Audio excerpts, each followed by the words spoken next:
Derrière ce sourire partagé entre un père et sa fille se cache une histoire douloureuse. Cette histoire, c'est celle de Frédéric, 36 ans, dont la séparation avec sa compagne en 2016 a laissé des stigmates. La mal se passé en fait. À la naissance, elle était reconnaître mon enfant. Elle a parti à couche de mon dos.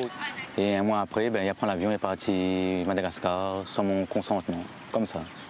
6 mois sans votre fille qui venait de naître. Ah, t'es pas évident. En plus, ça fait ça moins après la fête des pères, la période de la fête des pères. Ou vivre même pas, ou obligé de subir quelque chose.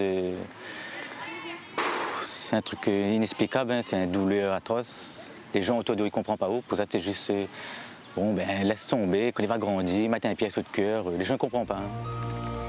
Le père de famille fera tout pour reconnaître sa petite fille. Le début d'un long combat judiciaire, 6 ans de bataille, de plaintes et une victoire à la fin, une garde alternée prononcée en mars dernier.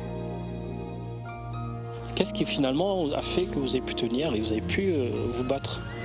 On a certaines personnes n'y croient pas, mais l'univers est là, Dieu est là pour. Je pense que c'était pas lui, mais il n'aurait pas réussi, je pense. Hein. Et parmi ses soutiens, l'association Père de Cœur, qui l'a suivi tout au long de ses démarches. Beaucoup n'ont pas eu cette chance comme elle a eu. Beaucoup l'ont dit de ses plus costaud que moi, ça a échoué. Donc, je me suis moins heureux quelque part.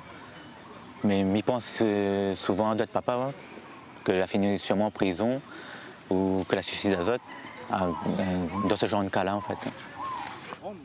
Le mois dernier, Frédéric était présent pour célébrer le 7e anniversaire de sa fille. Et ce dimanche, elle sera également à ses côtés pour la fête des pères. S'il y avait un message à passer à d'autres pères qui passent par ce genre d'épreuve, quel serait-il? Ça serait de jamais lâcher, si vraiment tient quelque chose que vous aimez, lâche jamais, peu importe. Et puis de l'autre côté, prends les autres. Si vraiment ça tient quelque chose, quelqu'un qui veut quelque chose, il en a toujours en fait. Lâche jamais quelque chose que ça tient.